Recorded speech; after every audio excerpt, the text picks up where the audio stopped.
Hi, welcome to another folktale/fairy tale.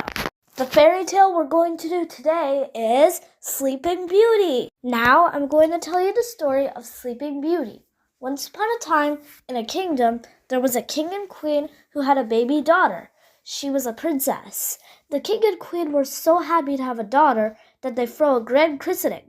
The whole kingdom was invited to the palace for it, and fairies blessed wonderful gifts upon the princess.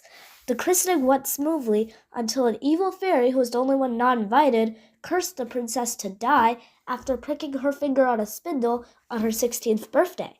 One fairy, who hadn't blessed her gift yet, reformed the curse, so instead of dying, she would fall asleep, and 100 years later, a prince will kiss her and she'll wake up. As the princess grew up, her parents and the fairies protected her, and the king and queen ordered all the spindles in the kingdom to be burnt and destroyed, to further ensure the princess's safety. When the princess was finally 16, she finds a hidden spindle and pricks her finger on it, and the whole kingdom falls asleep, since the fairy put them to sleep, ensuring that the princess won't be alone when she wakes up. 100 years later, a prince finds the sleeping princess and kisses her, and the whole kingdom wakes up, and the prince and the princess were married and have 2 children.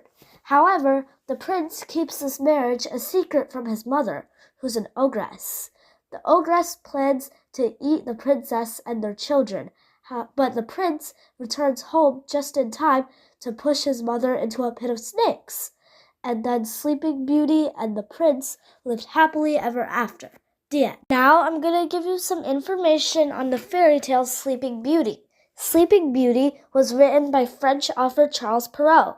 The ending, I would say it's happy since the princess and prince got married, and the lesson is that true love conquers all. That was the story of Sleeping Beauty. So if you liked this story, like and subscribe.